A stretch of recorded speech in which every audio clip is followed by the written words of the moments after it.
Welcome to the show this morning. The topic this morning is a profile on Mr. Edwin Sanders, the gubernatorial candidate for Tennessee. And of course, we're fortunate to have with us this morning Mr. Sanders to talk about his political ambitions here in the state of Tennessee. And of course, Mr. Edwin Sanders, let me welcome you to the show this morning.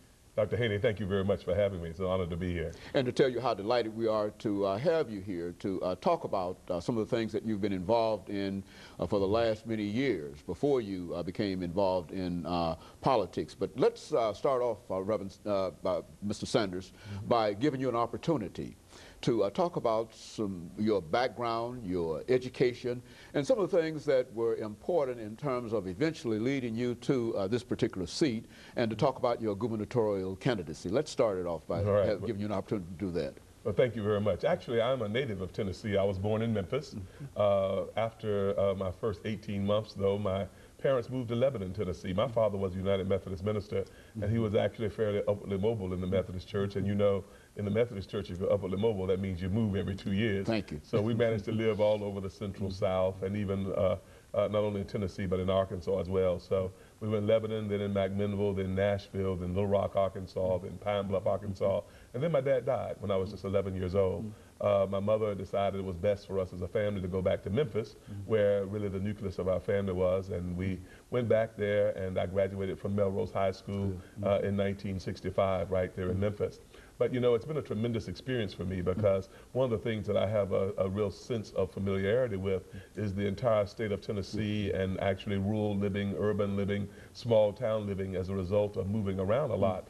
I actually went to a two-room schoolhouse as my first school, a little place up in Wilson County called Lehman's Corner.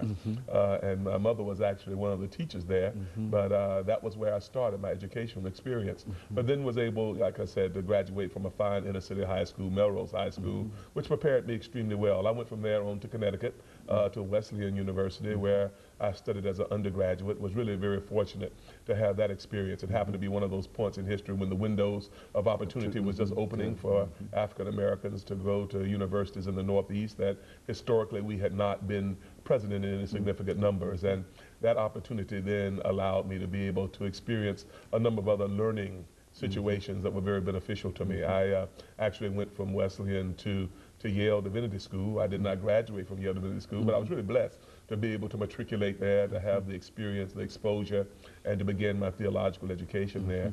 But after just a year at Yale, one of my good friends, John McGuire, was called to be the president of the State University of New York at Old Westbury, and asked if I would go and be a part of a team to actually start that university from its very inception. So I have a very unique experience of being a part of a major institution of higher learning from its inception. And then after 2 years there, came to Nashville, where I was really blessed to be able to join the Fisk University family, and also be involved in working on some initiatives that were really designed to figure out how the various institutions of higher education in Nashville could be more effective in working collaboratively in doing things. And the Nashville University Center, which you probably remember, was very much a part of this city's academic community at the time, and I got involved with that and worked between especially Vanderbilt, Fisk, and TSU on a number of initiatives. So all of that would, you know, has been a part of what has shaped my thought about a lot of things, not the least of which is that one of the disciplinary focus for me was always anthropology and interdisciplinary studies. And I think what that has done for me that is significant in terms of coming to this gubernatorial race is that it's helped me to learn how to think of issues in integrated terms, not to see things so narrowly as far as the compartmentalization of an issue that you don't appreciate the ways in which there are cross currents that impact situations that need to be brought into the equation of consideration in order